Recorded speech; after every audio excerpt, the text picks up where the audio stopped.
말씀 함께 보겠습니다. 우리가 지금 출애굽기 이야기 들어갔는데요. 창세기 마지막에서 그 요셉 이야기에 대한 한 가지 주제 강의가 있는데 그 주제 강의를 좀 빼놔가지고 요셉 이야기 좀 한 번 더 하고, 그리고 오늘 또 출애굽기로 돌아와서 모세가 사실 사람을 죽였잖아요.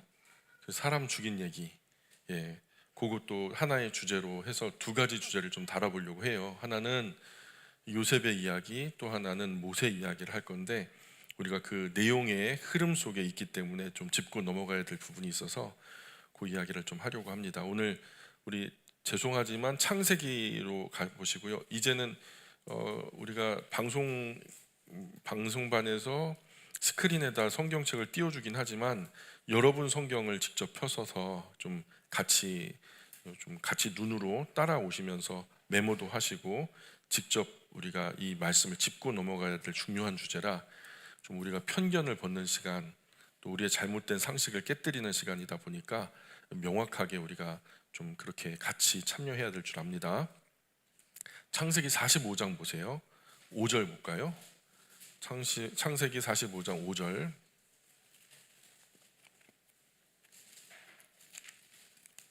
기존에 있었던 우리의 생각을 좀 깨뜨리는 이야기를 하려고 하니까 좀 마음을 다잡고 찬찬히 따라오셨으면 좋겠습니다. 45장 5절입니다. 시작. 당신들이 나를 이곳에 팔았다고 해서 근심하지 마소서, 한탄하지 마소서. 하나님이 생명을 구원하시려고 나를 당신들보다 먼저 보내셨나이다. 이 비슷한 내용이 바로 뒤에 7절 8절에도 나오죠. 45장 7절 8절 계속 읽어봅니다. 시작. 하나님이 큰 구원으로 당신들의 생명을 보존하고 당신들의 후손을 세상에 두시려고 나를 당신들보다 먼저 보내셨나니, 그런즉 나를 이리로 보낸 이는 당신들이 아니요 하나님이시라. 하나님이 나를 바로에게 아버지로 삼으시고 그 온 집의 주로 삼으시며 애굽 온 땅의 통치자로 삼으셨나이다. 아멘. 몇 장 뒤로 가서 창세기 50장 20절, 창세기 50장 20절. 보통 이렇게 강의가 주어지면 본문만 적으시면 돼요. 그래서 창세기 45장 5절, 45장 7절 8절, 50장 20절 이렇게 적어 놓으시면 됩니다. 50장 20절 같이 읽습니다. 시작. 당신들은 나를 해하려 하였으나 하나님은 그것을 선으로 바꾸사 오늘과 같이 많은 백성의 생명을 구원하게 하시려 하셨나니. 아멘. 일반적으로 우리가 그 요셉 하면은 비전의 사람 이렇게 얘기하잖아요. 그게 꿈의 사람, 비전의 사람. 적어도 이 부분에 대해서는 아무도 이의를 제기하진 않아요. 그렇죠? 누구나 요셉 이야기를 비전의 사람의 모습에서, 그 관점에서 바라보는 것이 상식화됐고 통념화됐다. 그 요셉은 참 꿈, 또 비전이라는 말과 잘 어울리는 사람이다. 오병이어 이야기할 때 오병이어 바친 소년이 그 예수님께 자기가 먹을 것을 드려서 그 오병이어가 씨앗이 되어서 참 얼마나 큰 기적이 일어났는가. 그래서 오병이어 바친 소년이요 히어로가 되죠.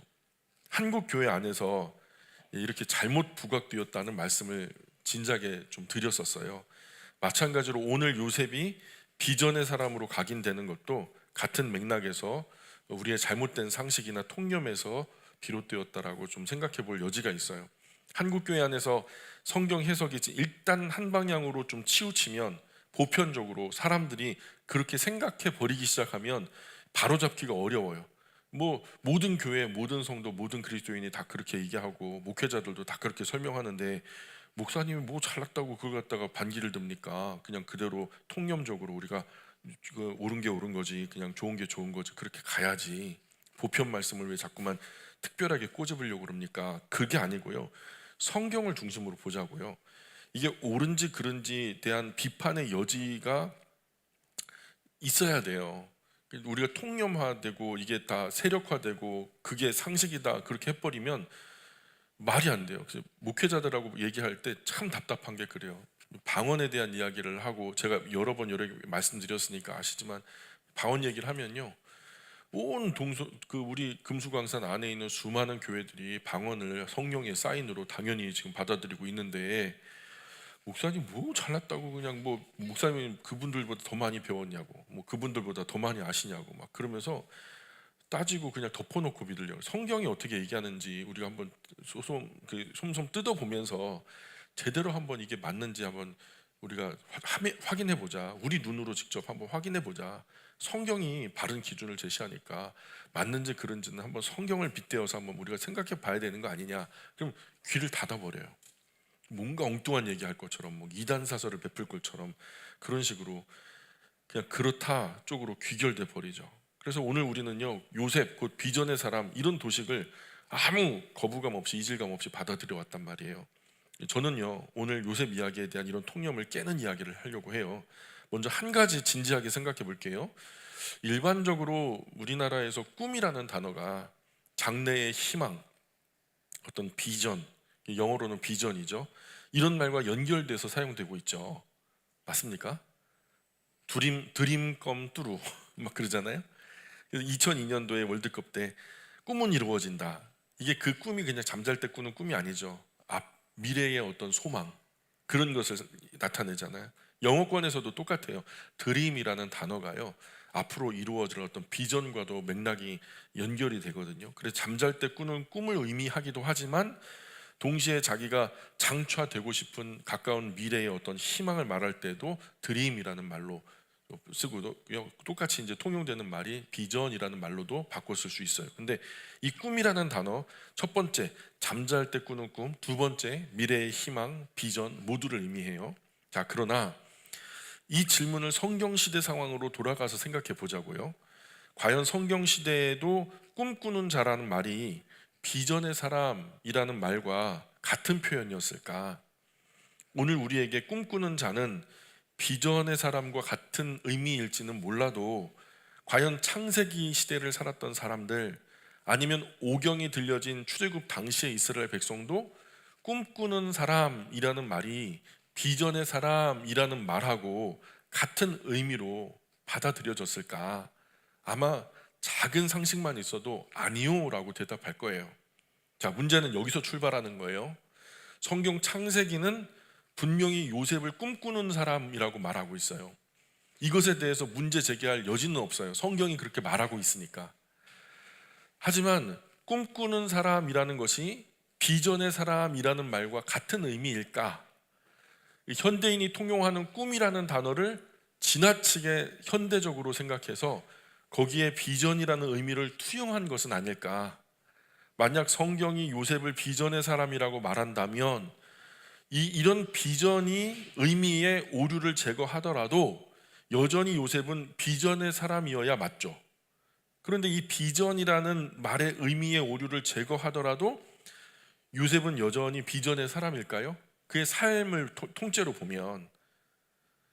그래서 우리가 꿈 이퀄 비전이라는 도식을 가지고 있지 않은 상태로 성경 창세기에서 요셉 이야기를 읽어도 요셉은 여전히 비전의 사람으로 보여질까요? 저는 아니라고 봐요. 자, 여기서부터 이견이 있으면은 공격하셔도 좋아요. 자, 그런데 들어보고 결정하세요. 사실 성경은 요셉이 비전에 목숨 걸고 거기에 매진했다, 이런 분위기를 보여주는 내용은 성경에서는 전혀 찾아볼 수가 없어요. 요셉을 비전의 사람이라고 말하는 이 전제 없이 백지 상태에서 성경을 처음 본다면 우리 눈에 요셉은 계속 비전의 사람으로 보일까요? 그렇다면 성경 어느 구절에서 요셉이 비전의 사람이라고 말씀하고 있는 걸까요? 그렇게 생각하는 근거가 어느 구절, 어떤 이야기 속에서 그런 근거가 나타나냔 말이죠. 어떤 분은 요셉이 종으로 팔려가는 상황 속에서도 하나님께서 주신 비전만 바라보면서 꾸준히 자신의 삶에 최선을 다했다, 그러니 비전의 사람 아니냐, 이렇게 말할지도 모르겠어요. 그러나 성경을 통해서 우리가 고작 알 수 있는 내용은 요셉이 자신의 삶에 최선을 다하는 사람이었다 정도뿐이에요. 요셉이 비전 때문에 열심히 살았는지 아니면 천성이 성실하고 진실한 사람이었는지, 그래서 자신의 위치에서 부지런했는지, 이 부분에 대해서는 성경이 전혀 말해주는 바가 없어요. 그냥 본성이 그냥 그렇게 성실했다면요? 오늘 현대 그리스도인이 요셉을 비전의 사람이라고 생각하는 이유는 전적으로 성경 본문에 자기의 생각을 주입한 뒤에 그 주관적으로 읽었기 때문이에요. 제 말은 객관적으로 볼 때 성경은요, 요셉이 자신의 비전을 가지고 매진했다 내지는 요셉이 자기 비전에 목숨 걸었다 이런 사실을 말해주고 있지 않다는 말이에요. 그렇다면 성경적인 의미에서 꿈꾸는 사람이라는 것은 어떤 의미일까?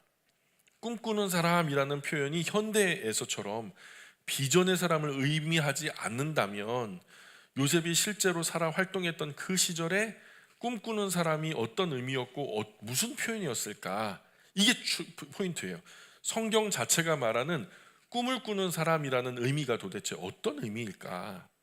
이게 포인트예요. 어리석게도 현대의 많은 그리스도인은 자기 관점으로 성경을 보면서 오해를 해요. 그러나 사실 성경에서 꿈은요, 하나님의 계시의 방편으로 수도 없이 등장해요. 그렇죠? 하나님이 꿈을 통해서 말씀하시잖아요. 지금도 말씀하고 계시는 분들이 있을지도 몰라요. 꿈을 꾸고 계시면. 그죠?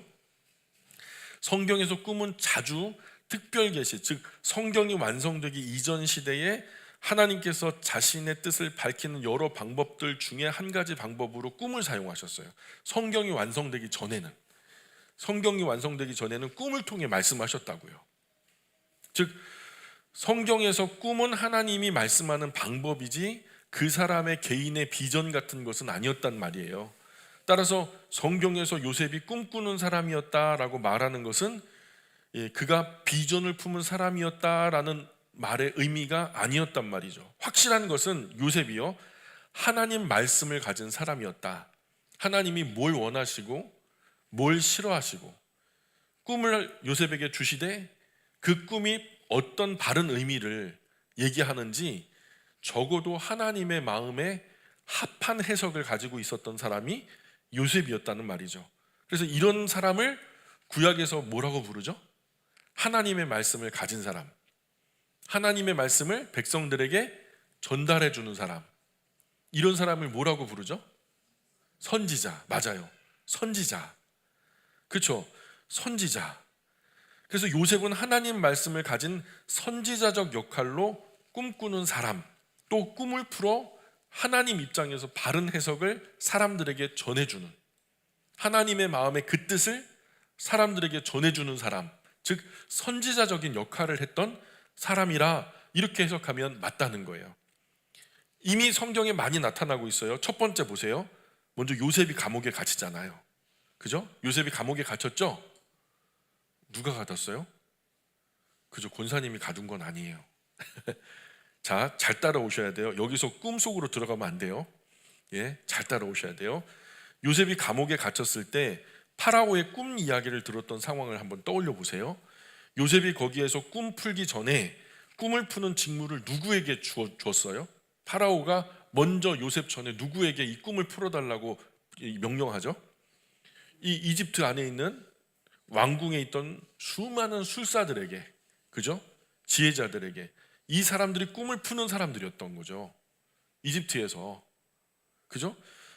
꿈은 신의 목소리, 신적인 계시, 이제 흔한 말로 신탁 들어보셨죠? 그러니까 어느 한 개인의 의지나 비전 같은 것으로 주어지지 않았단 말이죠. 여기까지는 이해 가시죠? 두 번째 장으로 한번 넘어가 볼게요. 그리고 요셉의 어린 시절 생각해 보세요. 요셉의 어린 시절. 성경에서 요셉이 처음 등장할 때 형들의 잘못을 아버지께 고하는 사람으로 비춰졌죠. 한마디로 고자질쟁이처럼 보였어요.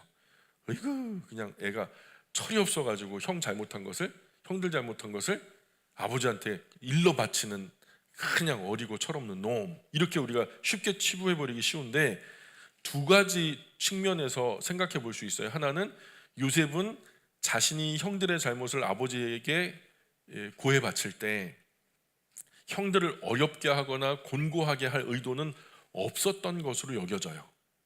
또 하나, 요셉이 형제들의 잘못을 고했다라는 것은 형제들에게 말씀의 기준이 되는 사람이었다라는 의미였다는 거예요. 형제들이 죄를 범했어요.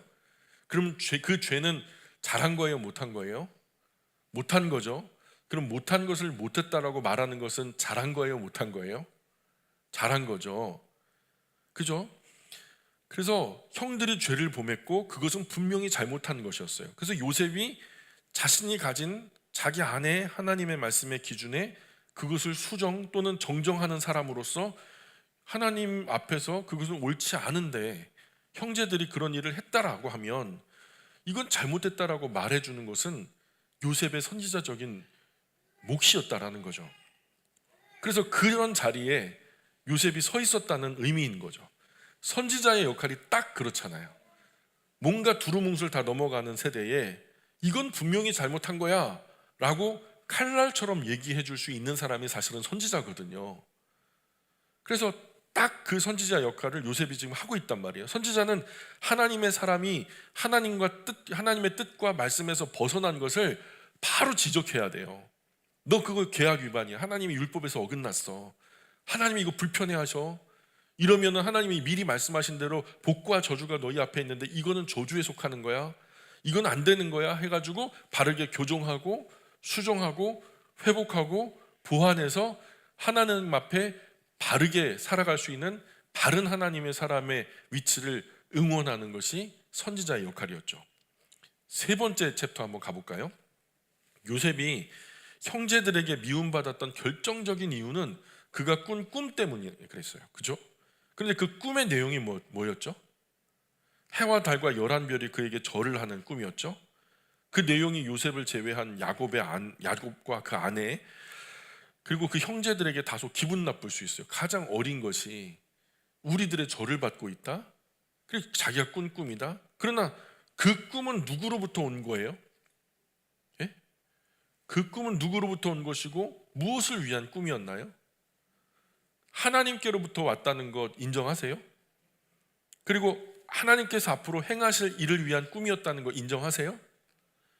요셉 외에 다른 이가 이런 하나님의 뜻, 하나님 목소리를 들은 사람이 있었어요? 요셉 말고는 이런 이야기를 하는 사람이 없었단 말이에요. 없었어요. 네 번째로 또한 아버지 야곱은요 요셉에게만 채색 옷을 입혔어요. 그게 알고 그랬는지 모르고 그랬는지 모르지만 성경에서 복식, 몸에 입는 거요. 이 복식은요 그 사람이 어떤 사람인지를 종종 나타내요.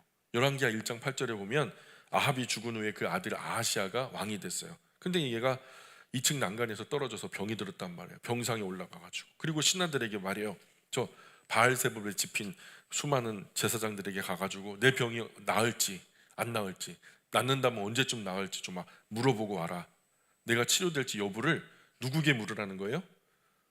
이 우상의 제사장들에게 물어보고 오라는 거예요. 아니 세상에 이스라엘에는 여호와 하나님의 선지자들이 있는데 물을 데가 없어 그렇게 이상한 데다 물어? 하나님이 급하게 엘리야에게 말씀하셔서 엘리야가 그렇게 심부름을 받고 명령을 받고 바알세불의 제사장들에게 물으러 가는 그 사람들 일행을 만나가지고 왕은 낫지 못할 것이고 병상에서 반드시 죽을 겁니다. 가서 전해.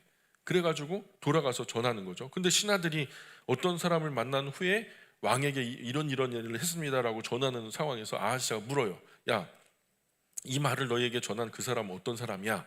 그랬더니 신하들이 그 사람요 털이 많은 털옷을 입은 사람인데요 허리에 가죽띠를 띠고 있더라고요.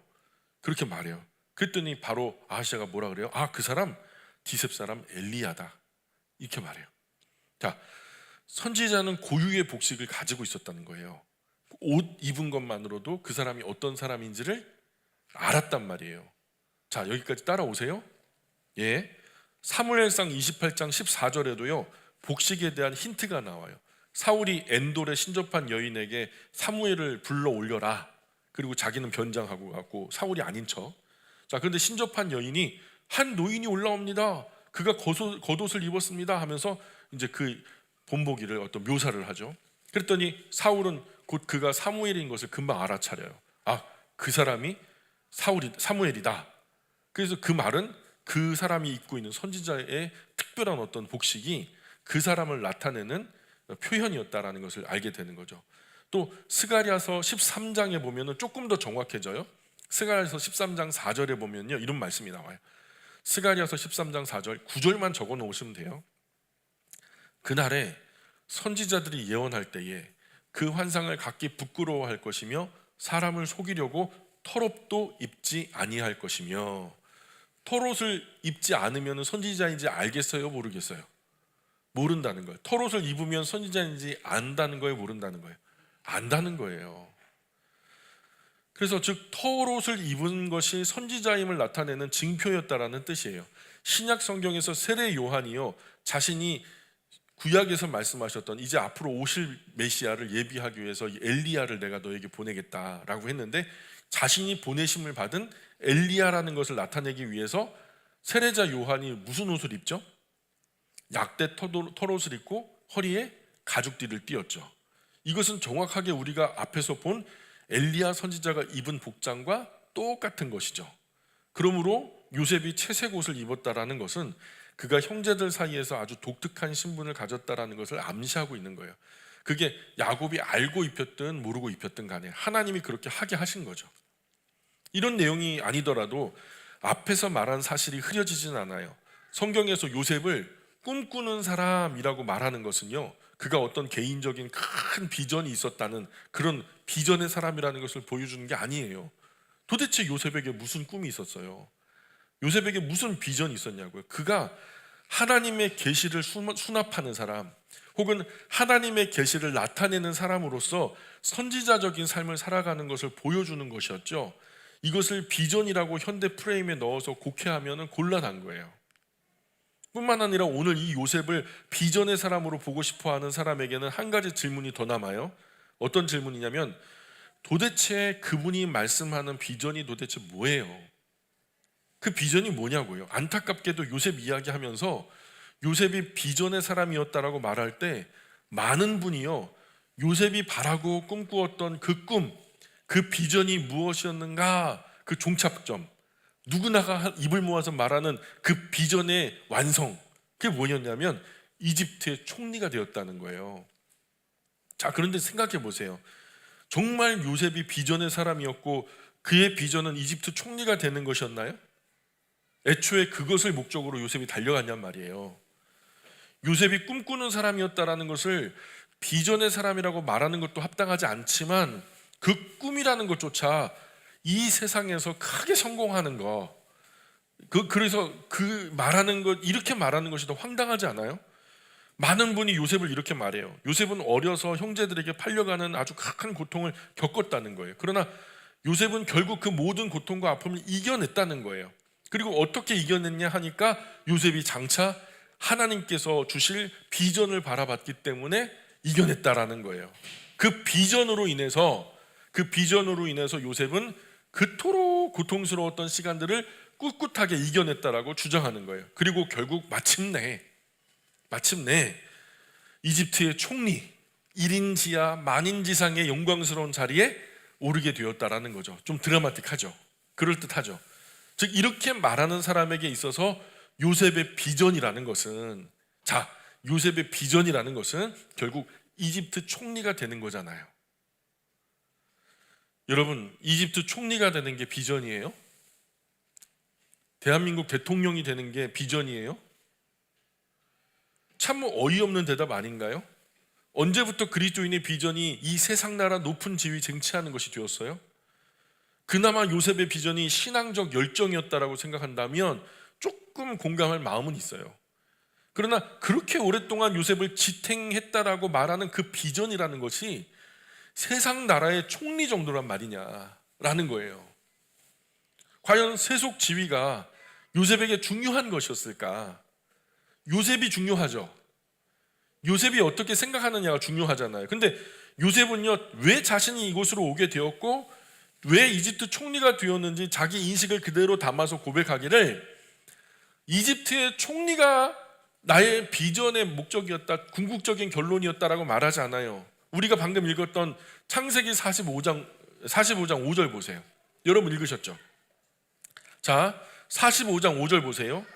당신들이 나를 이곳에 팔았다고 해서 근심하지 마소서, 한탄하지 마소서. 중요한 게 나와요. 하나님이 생명을 구원하시려고 나를 당신들보다 먼저 보내셨나이다.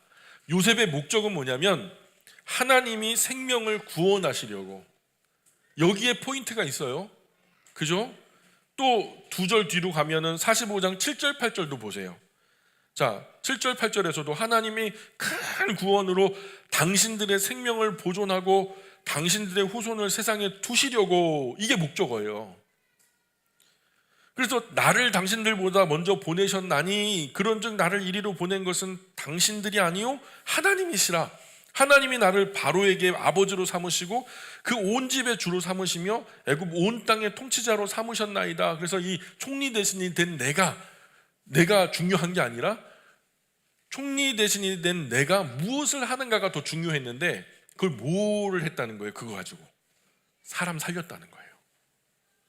요셉은 왜 자신이 이집트에 먼저 왔는지, 왜 이런 높은 자리에 오르게 됐는지 형제들에게 자신이 인식하는 이유를 말하고 있어요. 형제들 앞에서 뻐기지도 않아요. 자랑하지도 않아요. 뽐내지도 않아요. 그리고 요셉은 더 나아가서 왜 자신이 형제들에게 팔려왔으며 여러 우여곡절, 슬픔, 어려움이 있었지만 이집트 왕궁으로 들어올 수밖에 없었는지, 그리고 이 높은 자리에서 그들을 맡게 되었는지에 대한 모든 대답이기도 한 거죠. 요셉을 그곳에 보내신 것은 하나님이셨어요. 그런데 그가 거기 온 것은 이집트 총리가 되기 위해서였어요? 네? 그냥 이집트 총리가 되게 하려고 그렇게 팔려오고 감옥에 가고 별짓 다 하게 하셨어요? 전혀 그렇지 않죠. 요셉은 자신이 이스라엘 12형제와 그 가문의 생명을 구원하기 위해서 하나님께서 자신을 이집트에 먼저 보내셔서 총리가 되게 하셨다라고 말하고 있는 거예요. 요셉이 인식하기에 정말 중요한 것은 큰 나라 총리 따위가 아니라는 거예요. 요셉에게 정말로 더 중요한 것은 하나님께서 자신을 어디에 사용하기 위해서 이집트 총리가 되게 하셨는가. 자, 요셉이 고백하는 것은 자신의 가문과 가정에 속한 사람들의 생명을 살리기 위해서. 그럼 하나님은 왜 그러셨을까요? 하나님은 왜 그러셨을까요? 이들은 구원 역사의 상징적인 존재들이에요. 이들에게서 누가 나오죠? 구원자 예수님이 나올 거니까. 그죠? 그래서 요셉은 이스라엘 나라가 보존되어서 그 후손을 통해 오실 그리스도의 길이 막히지 않게 하는 일을 위해서 자신이 이집트 총리가 되었다는 사실을 분명하게 깨달았던 거예요. 창세기 50장 내용도 앞선 45장 맥락과 같아요. 아버지 야곱이 죽으니까요, 요셉의 형제들이 잔뜩 겁을 먹고 두려워해요. 우리를 보호해 주던 아버지가 돌아가셨으니 요셉이 이제 됐다, 아버지 돌아가셨으니 너희는 한번 죽어봐라 하면서 복수할까 봐, 이제 말려줄 아버지가 없으니까 분명히 요셉이 복수할 거라 생각하고서 넙죽 엎드려가지고 싹싹 빌죠. 그랬더니 이제 바라건대 50장 17절에, 창세기 50장 17절에 이렇게 말해요. 이제 바라건대 그들의 죄와 허물을 용서하여 주십시오, 이렇게 말해요. 이 이야기를 들은 요셉이 답답해요. 막 통곡을 해요. 그리고 17절에 보면은 심지어 울어요. 울면서 요셉은 형제들에게 뭐라고 말하냐면 50장 19절에 두려워하지 마소서, 내가 하나님을 대신하리이까, 이렇게 말해요. 왜 요셉이 그렇게 말했나요? 요셉은 자신의 목적이 형제들을 살리기 위한 것임을 잘 아는 사람이었어요. 그런데 그가 형제들을 죽인다니요? 말이 안 되죠. 그들을 살리기 위해서 내가 총리 대신이 되는 이 자리에 있는 건데 내가 그들을 죽이다니요? 요셉의 상식으로는 있을 수 없는 일이었어요. 요셉은 이 사실을 아직도 깨닫지 못하고 두려워 떨고 있는 형제들이 너무너무 답답해서 운 거예요. 요셉은 계속해서 말하기를, 여러분 보세요. 같이 읽어볼까요? 창세기 50장 20절 21절. 창세기 50장 20절 21절 같이 읽어볼게요. 시작. 당신들은 나를 해하려 하였으나 하나님은 그것을 선으로 바꾸사 오늘과 같이 많은 백성의 생명을 구원하게 하시려 하셨나니 당신들은 두려워하지 마소서, 내가 당신들과 당신들의 자녀를 기르리이다 하고 그들을 간곡한 말로 위로하였더라. 아멘. 이렇게 요셉이 중요하게 여긴 것은 하나님 뜻이었어요. 하나님의 뜻은 곧 하나님 나라 이스라엘이 보존되는 거였어요. 요셉은 이스라엘 나라가 보존되어야 이스라엘이라는 나라를 통해서 메시아가 오실 테니까, 그런 의미로 요셉은 곧 그리스도의 길을 준비하는 선지자였던 거죠. 요셉에게 있어서 이집트 총리 같은 높은 벼슬 사실은 아무것도 아니었어요. 그는 단지 그 길을 걷기 위한 도구에 불과한 거였고, 우리가 여기까지 논의했음에도 불구하고 세상 가치를 더 높이 평가하는 많은 사람이 요셉이 이룬 이 큰 비전이라는 것을 겨우 이집트의 총리의 목표점을 둔다는 거예요. 그래서 지금도 많은 그리스도인의 자녀, 많은 그리스도인의 젊은 새벽 이슬 같은 주님의 청년들이 말이에요, 또 다른 이집트 총리가 되기 위해서 요셉의 뒤를 따라 고군분투하는데 너 왜 그렇게 열심히 해? 너 왜 그렇게 위로 올라가고 큰 고위공직 되려고 그래? 물어보면요, 요셉과도 같은 사람 되고 싶다는 거죠. 비전의 사람 아니냐는 거죠. 이 적용이 맞아요? 틀려요? 틀리다는 거예요. 그래서 그 비전을 통해서 세상에서 높은 곳에 이르는 성공을 이루려고 애쓰고 있는 것, 그건 잘못된 거죠. 하지만 기억하자는 거예요. 첫 번째, 성경은 전혀 요셉을 비전의 사람으로 그리고 있지 않다. 동의하십니까? 두 번째, 요셉은 이집트 총리 따위는 바울이 빌립보서에 말했던 것처럼 배설물처럼 여길 수 있는 사람이었다.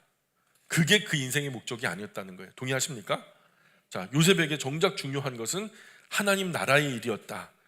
땅에서의 영광이 아니었다. 동의하십니까?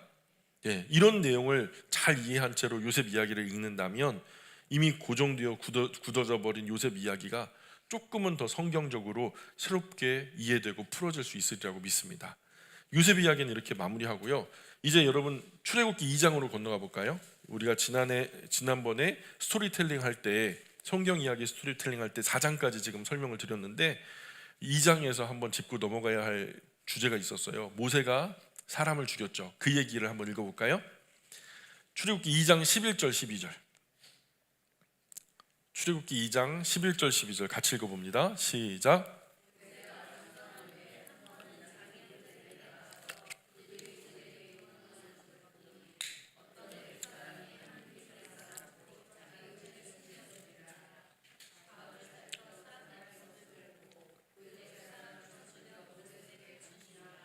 아멘. 모세가 이집트 사람 쳐 죽인 건 기억하시죠? 그렇죠? 이 사건에 나타난 모세에 대한 평가는 우리 한국교회 안에서는 사실은 좋지 못하다, 이런 의견이 많아요. 어떤 분은 이것을 모세가 의도하지 않고 그냥 실수로 죽였다, 이렇게 가르치는 분도 있고요. 또 어떤 분은 치미는 분노를 이기지 못했다, 이걸 뭐라 그래요? 분노 조절 장애. 모세는 분노 조절 장애가 있었다. 그래서 이 치미는 분노를 좀 잘 다스렸어야 되는데 그 분을 이기지 못해가지고 쳐 죽였다.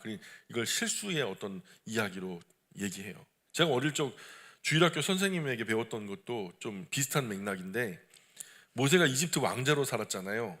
이집트 왕자는요, 벌써 지덕체, 지성과 덕망과 체력의 교육을요 남들보다 앞서 선행 교육을 해요. 그러니까 이집트 왕자로서 체력에 관한 한 자기 몸 지킬 정도로 아주 잘 단련했을 거라는 거예요. 그런데 그 힘을 쓸 기회가 여태까지는 없었잖아요. 실전을 우리가 뭐 왕자가 경험해 보긴 했을까요?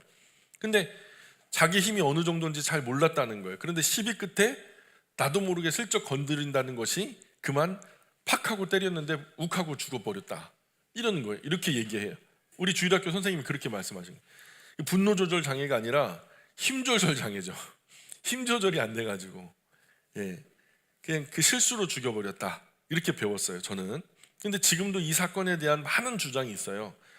그러나 고의된 실수든 어떤 견해를 선택하든지 한국교회 안에서 모세가 저지른 행동은 참 잘못된 일이다, 이렇게 여기는 것이 일반적이에요. 일반적인 이 이야기에 또 제가 딴지를 한번 걸어볼게요. 자, 이 일 때문에 결과적으로 왕궁을 모세가 떠나게 되죠. 그리고 미디안 광야로 들어가게 되고요. 그리고 장인 르우엘과 아내 십보라, 더 나아가서 그곳 시내산 떨기나무 불꽃 속에서 여호와 하나님을 만나는 이유가 됐고요. 그러나 그렇다고 해서 이집트 사람을 쳐 죽인 일이 잘한 것일까? 이 일은 개인의 삶에서 일어나는 여러 일 중에 잘한 일이기보다는 잘못한 일에 해당한다라고 여겨지지 않아요? 상식적으로 사람 죽인 것이 말이에요. 자, 그래서 한국교회 대부분의 목사님들의 결론적인 해석이 모세는 그렇게 하지 말아야 했다, 이거예요. 모세는 그렇게 하지 말아야 했다, 이렇게 끝나요. 우리가 성경 말씀 대할 때 어떻게 생각할지는 알 수가 없어요. 사실 본문 읽고 어떻게 평가할 것인지 그 사람 마음이죠, 뭐 엿장수 마음이죠. 뭐. 그래서 우리는 소설책 읽는 게 아니죠. 하나님 말씀인 성경 읽는 거예요.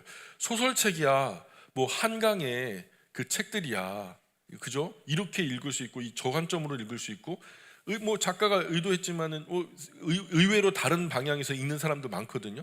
그래서 한강 작가가 그랬대요. 채식주의자라는 책을 읽고서는요, 사람들이 막 평가를 하는데 나는 그런 의도로 쓰지 않았는데 자기보다 훨씬 더 탁월한 해석을 달아주는 사람들의 이야기를 보고서는요 깜짝 놀랐다는 거예요. 자기는 거기까지 생각 안 했는데 더 깊이 더 크게 생각해갖고 되게 깊이 있게 보더라는 거예요.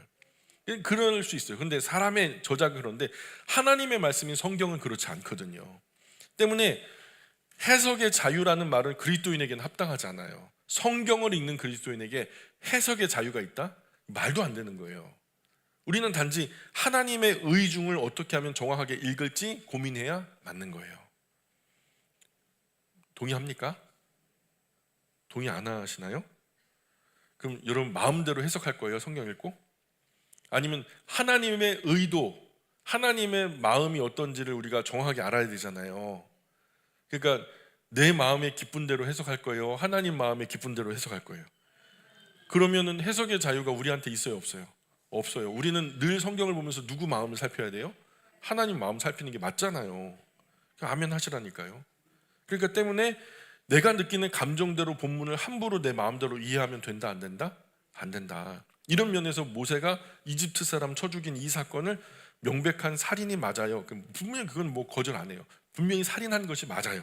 때문에 명백하게 잘못한 일이라 여기고 부정적인 것이 사실이라 믿어요. 정상적인 사람은 이 살인 사건을 긍정적으로 볼 여지가 없어요. 즉 이때 모세가 하는 행동이 하나님 구원 역사 가운데 비추어 볼 때 어떤 의미가 있는가에 대한 생각보다 당장 살인이 주는 나쁜 이미지 때문에 악하게 보여요. 때문에 많은 사람은 모세의 살인이 잘못은 잘못이다, 잘못은 잘못이다 하면서 우리 영웅 모세의 죄의 무게를 줄여주기 위해서 주장하는 것이, 그죠? 모세는 끝까지 위대해야 되잖아요, 그죠? 그래서 그나마도 이 실수를 좀 줄여주려고, 그 죄의 무게를 좀 가볍게 해주려고, 덜어주려고 하는 것이, 첫 번째는 실수로 죽였다, 이 얘기를 하는 거예요. 실수로 죽였다. 두 번째는 분노를 이기지 못해서 죽였다, 분노 조절 장애. 또 세 번째는 힘 조절을 못해 갖고 죽였다, 힘 조절 장애, 그죠? 즉 분노 끝에 저지른 실수 정도로 봐야 된다, 이렇게 해석하는 것이 일반적이었다. 그러나 성경에서 이 사건에 대한 이 평가는 전혀 달라요. 첫 번째 볼까요? 모세가요 정말로요 실수로요 우발적으로 의도치 않게 어떻게 하다 보니까 힘 조절이 안 돼서, 분노 조절이 안 돼서 어떻게 하다 보니까 그렇게 이집트 사람 쳐 죽였을까요? 이 주장은 아주 쉽게 반박 가능합니다. 성경 안에서 이미 해답이 나왔어요. 출애굽기 2장 본문 말씀에 모세는 노동 현장에 나가죠. 자기 동포요 형제들이 고된 노동에 시달리는 것을 보게 됐죠. 그런데 어떤 이집트 사람이 히브리 사람 치는 것을 보게 됩니다. 그래서 2장 11절 보세요. 2장 11절.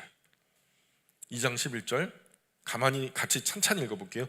모세가 장성한 후에 한 번은 자기 형제들에게 나가서 그들이 고되게 노동하는 것을 보더니 어떤 애굽 사람이 한 히브리 사람 곧 자기 형제를 치는 것을 본지라. 자, 동포의 고된 노동과 그런 힘겨운 동포를 때리는 이 이집트 관리를 모세가 본 거죠. 목격한 거예요. 그 결과 12절에 동포를 때렸던 이집트 사람을 쳐 죽여요. 그런데 죽이는 장면에 12절에 나타난 모세의 행동을 가만히 보자고요. 어떻게 기록되어 있어요? 12절, 2장 12절 시작. 좌우를 살펴 사람이 없음을 보고 그 애굽 사람은 쳐 죽여 모래 속에 감추니라. 자, 모세가 이집트 사람을 죽인 것은 실수인가요? 실수가 아닌가요? 여러분 요즘 우리 여기 간사님, 태희 간사님 있으면 좋겠는데 이런 거는요 절대 실수가 아니에요. 왜냐면 주위에 사람이 있는지 없는지 살펴봤죠. 살펴봤잖아요. 그리고 아무도 보지 않는 것을 확인했죠. 그리고서 쳐 죽였어요. 그리고 그 죽은 이집트 사람을 어떻게 해요? 모래에 파묻어 버려요. 그리고 감췄죠. 자, 명백하게 고의적인 살인이었죠. 그리고 계획적인 살인이었죠. 앞서 가르쳐 주신 주일학교 선생님처럼 힘 조절이 안 돼가지고 슬쩍 건드렸더니 퍽 하고 때렸더니 욱 하고 죽었다? 말이 안 되죠. 모세는 이집트 사람을 작정하고 죽인 거예요. 그러므로 이것을 실수라고 주장하는 사람은 기초적인 성경 읽기가 안 되는 분이죠. 그렇다면 두 번째 생각할 거, 모세는 이집트 사람을 죽이지 말았어야 했는데 분노 조절을 하지 못해서 저지른 실수일까요? 사도행전 7장에 보면 스데반 집사님이 설교를 하죠. 유대인들에게 그들의 불순종의 역사를 쫙 관통하면서 얘기를 해요. 이스라엘 역사는 불순종의 역사였다, 대대로 불순종의 역사였다 하면서 이스라엘의 불순종 역사의 범죄상을 지적하는 긴 이야기 설교를 해요. 여기서 스데반 집사님이 모세에 관해서도 언급하거든요. 자, 한번 볼까요? 사도행전 7장 24절. 사도행전 7장 24절. 모세가 이집트 사람 죽인 것에 대해서 이렇게 언급하고 있어요. 같이 읽어볼게요. 7장 24절 사도행전입니다. 시작.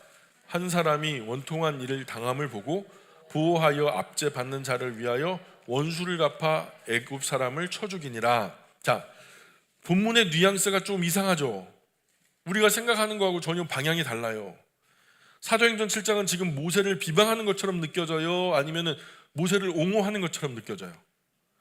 옹호하는 것처럼 느껴지죠. 아이 주여.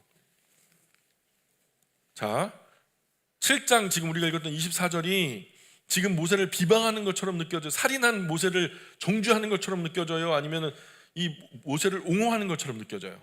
옹호하는 것처럼 느껴지죠. 아무리 봐도 사도행전 7장 24절의 기록은 모세가 이집트 사람을 죽인 일을요, 첫 번째로 원통한 일 당하는 하나님 백성을 보호하기 위함이었다. 두 번째로 압제받는 자의 원수를 갚는 일로 평가하고 있다. 동의하십니까? 제가 말하는 게 아니라 성경이 그렇게 말하고 있잖아요. 그래서 사도행전 7장 기록을 보자면 모세가 이집트 사람 쳐 죽인 것은, 이 사건은 전혀 악한 모습으로 그려지지 않고 있다는 거예요. 또 하나 생각해 볼 것은, 성경에는요, 자기 백성 원수 갚는 일을 그 백성이 직접 할 것이 아니었다는 거예요. 성경은 하나님이 하시겠대요. 복수는 나의 것이 아니라 복수는 하나님의 것이라는 거예요. 찾아볼까요? 자, 빠른 속도로 정신 바짝 차리시고 이사야 35장 4절. 주여, 잠을 다 쫓아주시기를. 이사야 35장 4절 읽어봅니다. 시작.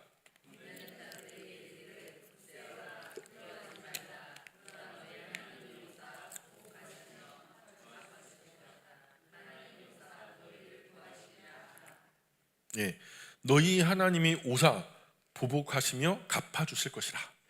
그죠? 로마서 12장 19절. 로마서 12장 19절.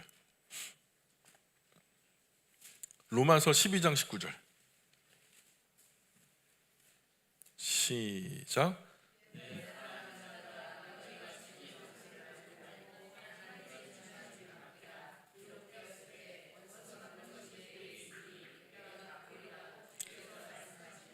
너희가 친히 원수 갚지 말고 하나님의 진노하심에 맡겨라. 히브리서 10장 30절. 히브리서 10장 30절. 히브리서 10장 30절. 시작.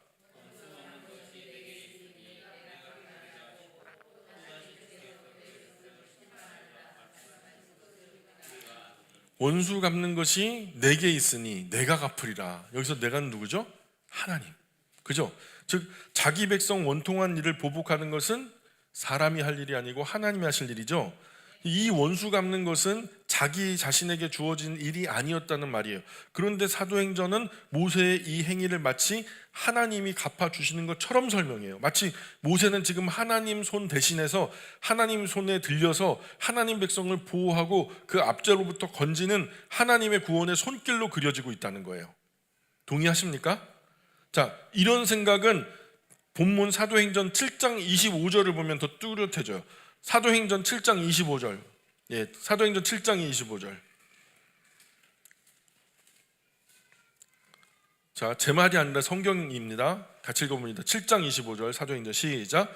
그는 그 형제들이 하나님께서 자기의 손을 통하여 구원해 주시는 것을 깨달으리라 하고 생각하였으나 그들이 깨닫지 못하였더라. 자, 누구의 손? 하나님께서 누구의 손을 통해서? 자신의 손을 통해서. 그러니까 지금 모세는 누구의 손에 들려진 도구예요?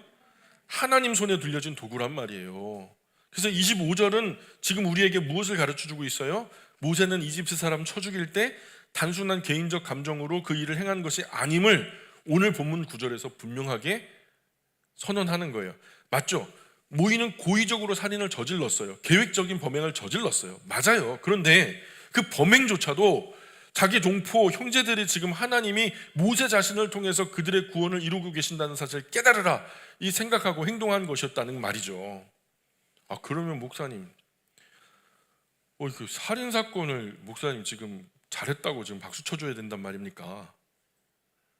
모세는요, 자신의 행동이 하나님을 대신하는 것이라고 생각했어요. 이에 관해서 성경의 평가 역시도 모세의 생각과 일치하고요. 성경에 의하면 모세가 이집트 사람 죽인 일은 하나님께서 모세의 손을 빌어 이스라엘 원수 갚으시는 보복 행위였다라고 성경은 그렇게 설명하고 있어요. 스데반 집사님은 사도행전 7장에서 이렇게 나타난 이 사건의 해설을 통해서 모세를 받아들이지 않는 이스라엘의 불순종을 지적하면서 책망하고 있어요.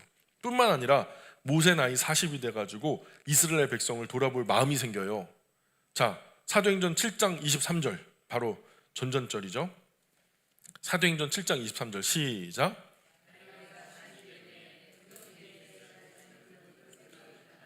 이러면 졸려요. 그렇게 하면 안 돼요. 또박또박 읽으셔야 돼요. 나이가 몇 살이 되었다?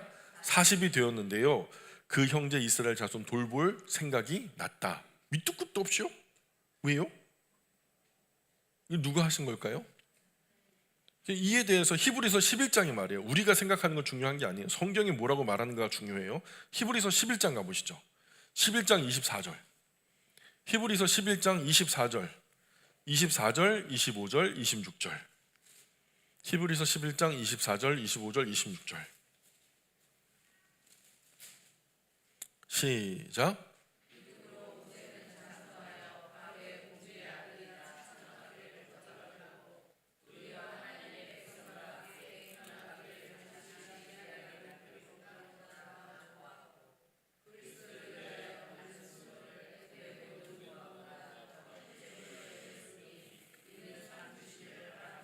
하나님 백성과 함께 고난받기를 잠시 죄악의 낙을 누리는 것보다 더 좋아했다. 그리스도 위하여 받는 수모, 이렇게 말해요. 그러니까 모세가 지금 이스라엘 백성 향해 나아간 행위를 잠시 죄악을 누리는 것을 포기했다고 말하는 거예요. 그죠? 이집트 왕실에서 잠시 죄악의 낙을 누리는 것을 포기했다. 더 나아가 그리스도를 위하여 수모를 받았다. 이렇게 해석하고 있어요. 이런 표현은 모세가 행한 것에 대해 잘못한 일이라고 지적하는 거예요? 아니면 정말 선하고 좋은 일이었다 이렇게 말하는 거예요? 그렇죠? 오히려 모세가 선택하고 행동한 이 일이 엄청난 칭찬을 받고 있는 거예요.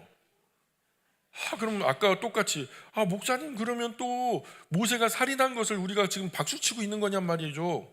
이런 전후사정 감안해가지고 출애굽기 본문을 다시 한번 살펴보세요. 자, 한번 정리해 볼게요. 그러면 왜 파라오가 이 정도 사건으로 모세를 죽이려고 찾았는지 알게 됩니다. 사람들이 흔히 잊고 있는 것은요, 당시 이집트 사람 죽인 모세의 신분이 왕자였다는 사실이에요.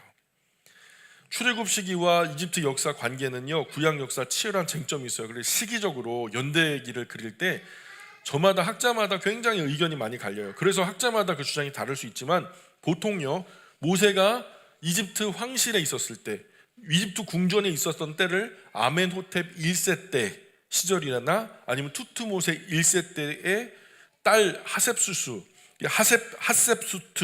발음이 죄송해요. 하셉슈트, 그러니까 섭정하고 있었을 그 시절로 봐요. 자, 그러면 역사적인 이 사실에 대한 견해가 학자마다 다르기 때문에 어떤 시대라고 확정 지을 수는 없어요. 그러나 우리가 이 글에서 역사적 정확성이 그다지 필요하진 않아요. 연대기가 언제나 그 중요한 건 아니고, 단지 가정으로 모세의 양 어머니가 하셉슈트였다라고 가정해 본다면 모세는요, 이집트 전체에서 가장 큰 권세를 가진 신분이었다는 거죠. 왜냐하면 섭정이었으니까. 왕 대신해서 다스리는 사람이 그 어머니였단 말이에요. 그런데 이런 권세를 가진 모세가 겨우 이집트 사람 하나 쳐 죽였다고 파라오를 피해서 도망치고 죽임당할 위협에 처했다는 거, 이게 이해가 가요? 고대 왕권의 절대적인 위치에 이 무지함에서 비롯된 너무 어이없는 발상 아닌가요? 고대 왕은요, 신이었어요. 그냥 그들에게. 모세가 목숨의 위협을 느껴 도망쳐야만 했던 이유는 비약일지 모르지만 합리적인 의심을 하는 거예요. 지금 저는 분명히 그가 자기 백성 히브리인을 해방시키기 위한 어떤 계략을 들켰기 때문이라고 밖에는 생각할 수 없어요. 뭔가 행간에 너무나 굵직한 뭐가 빠져 있어요. 이집트 황실에, 파라오의 황실에 가장 큰 권세, 권력을 가진 그런 어머니를 등에 업고 황제를 등에 업고 자신이 왕자가 됐는데 그깟 말단 그 이집트 사람을 때려 죽였다고 해서 그거 가지고 죽이네 살리네 하면서 도망갈 일이냐고요. 행간에 뭐가 너무 좀 언밸런스하지 않아요? 뭔가 너무 큰 게 빠져 있는 것 같지 않아요? 근데 저는요, 여기서 그가 자기 백성인, 아까 그랬잖아요, 40에 자기 동족을 돌볼 만한 마음이 생각났다. 그래서 뭘 했을까? 자기 백성 히브리인을 해방시키기 위한 어떤 계략이 들켰기 때문이라고 밖에는 생각할 수 없겠다는 거죠. 하셉슈트 시대였다면 투투모세 3세가 그를 아마 죽이려고 했을 거예요. 따라서 우리는 모세가 결코 우발적으로 사람 하나 죽였다고 비난하면 안 된다는 거예요. 자, 목사님 여기서 또 얘기하네요. 그럼 살인을 잘했다고 박수 치는 거냐고요? 그렇게 따져 묻는 분들에게 여쭤볼게요. 오늘 우리나라 독립을 위해서 싸우셨던 의사들을 살인자라고 부를 수 있어요? 예? 도시락 폭탄 던지고 그 나쁜 사람들을 죽였다는 그 사람들을 향해서 살인자라고 부를 수 있냔 말이에요. 대답해 보세요. 마찬가지로 모세는 우발적으로 살인을 한 것이 아니었어요. 혹 그렇게 사람 죽였다고 하더라도 살인 자체가 아무 문제가 되지 않은 사회적 지위에 있었단 말이에요. 또 성경의 정황 안에서 보더라도 모세가 그저 욱하는 심정으로 이집트 사람을 쳐 죽였다, 실수를 저질렀다 이렇게 생각하는 것도 절대로 합리적이지 않죠. 모세의 이 사건 바라보는 우리의 바른 시각은 하나님의 거룩한 손을 대신해서 이스라엘 백성 해방자로 세우신 모세가 하나님 대신해서 원수를 쳐 죽인 것이라는 관점에서 보는 것이 타당하다. 그러므로 여기에서 모세는 구원자이신 하나님의 대리자로 보는 것이 마땅하다. 우리는 이런 신약 성경의 해석을 토대로 생각해 볼 때 모세는 이름의 뜻이 뭐죠? 물에서 건져진 자. 그런데 모세는 예수님의 상징성을 가지고 있죠. 이스라엘의 구원자, 택한 백성의 구원자. 근데 그가 실체로 보여주는 것은 예수님이에요. 예수님은 우리를 물에서 건지는 게 아니라 자기 백성을 저희 죄에서 건졌다. 그쵸? 맥락이 같죠? 예수님의 상징성을 가지고 있어요. 그래서 여기서 보는 모세는 구원자이신 하나님의 대리자로 보여야 마땅한 거죠. 우리는 이런 신약 성경 해석을 토대로 생각해 볼 때 모세가 이집트 사람을 죽인 사건을 평가한다면 도덕적인 의미에서 고의적인 살인 사건이나 계획적인 범행 내지는 자기 본능을 이기지 못한 무절제한 폭력행위 정도로 폄훼해서는 안 된다는 거예요. 그래도 모세 그러면 안 됐어 이렇게 말하는 것은 합당하지 않다는 거예요. 우리는 다윗이 블레셋 적장 골리앗 쳐 죽였다고 어휴 다윗 살인자 그렇게 부르나요? 기드온 사사가 미디안 군사 12만 명을 죽여요. 그러면 이 학살자 우리가 그렇게 부르나요? 마찬가지로 모세의 이 사건과 이 사건 속의 행동은 하나님께서 이집트 압제하에 있던 자기 백성 돌보기 위해서 자기 백성을 한 구원자를 통하여 구원할 것임을 보여주는 사건이었다. 상징적인 사건이었다. 즉 모세의 이 사건은 우리에게 택한 백성을 향한 하나님의 구원을 보여주고 있다는 거예요. 하나님의 신실하심을 보여주는 동시에 그 하나님의 구원을 거부한 이스라엘 백성의 신실하지 못한 면면을 보여주고 있는 거예요. 하나님은 아주 신실하게 그들을 건져주고 보호하고 인도하셨지만 그런 이스라엘 백성들은 아주 그냥 성실하게 하나님의 품을 벗어나려고 하고 반대로 하고 그냥 못되게 굴고 하나님 앞에 불순종하고 하나님은 신실했으나 그러나 백성은 신실하지 못했다. 하나님은 우리의 구원에 성실하신 분이세요. 아멘. 저와 여러분의 구원에 관심이 엄청 많으신 정도가 아니라 힘과 정성과 목숨과 생명 다해서 우리를 건져주시는 분이세요. 하나님이 그 생명으로 우리 건져주셨잖아요. 맞죠? 그러니 우리 보고 생명 다해 사랑하라 하는 거 타당하죠? 그게 불합리한 이야기는 아니란 말이에요. 그러나 우리는 일상에서 구원받은 백성으로 그런 하나님 앞에서 정말로 성실하고 진실하게 살아가고 있냔 말이죠. 우리가 생각해 볼 일이죠. 모세의 살인 사건을 통해서 우리가 볼 수 있는 건 하나님의 구원하심이 보여야지, 하나님의 건지심이 보여야지 우리가 그렇게 살인자 모세로 폄훼해서는 안 된다. 오늘 여기까지 할까요? 예, 기도하겠습니다. 귀하신 하나님, 창세기를 마무리하고 출애굽기를 진행하는 동안에 우리가 편견으로 굳어지고 잘못 생각하고 있었던 부분들이 바로잡히는 시간이 되었으면 좋겠습니다. 요셉의 이야기나 모세의 이야기가 너무 이기적인 저희들의 주관에 치우쳐서 하나님 말씀에서 멀어진 경향이 있었습니다. 그러나 바로잡아 주시니 고맙습니다. 이 바른 말씀을 마음에 새기고 이제 앞으로 성경을 읽을 때 하나님의 음성을 이 말씀 속에서 들을 때에 정말 굽은 생각이 아니라 올곧은 생각으로 하나님의 말씀을 바르게 읽을 수 있도록 은혜 내려 주옵소서. 하나님, 이제 11월 한 달도 주님 은혜 아래 시작합니다. 하루하루 진행되는 동안에 남은 평생 동안에 하나님의 영광의 도구로서 아름답게 쓰임받게 도와주시고, 오늘도 피곤하고 지치고 힘들지만 그러나 하나님 앞에서 이렇게 예배함으로 시작하는 복된 한 주 한 달이 하나님이 기뻐하시는 복된 날들이 되게 하여 주시고, 이때도 하나님 악한 사단 더러운 귀신들 침투 못하게 도와주시고 천군 천사 둘러 진쳐 보호하여 주시사 살아가는 모든 날들 이제 11월 한 달도 주님과 동행하며 선한 길 복된 길로 인도하여 주옵소서. 오직 하나님만 영광 받으셨으면 좋겠습니다. 감사하며 예수님 거룩하신 이름을 의지하여 기도합니다. 아멘.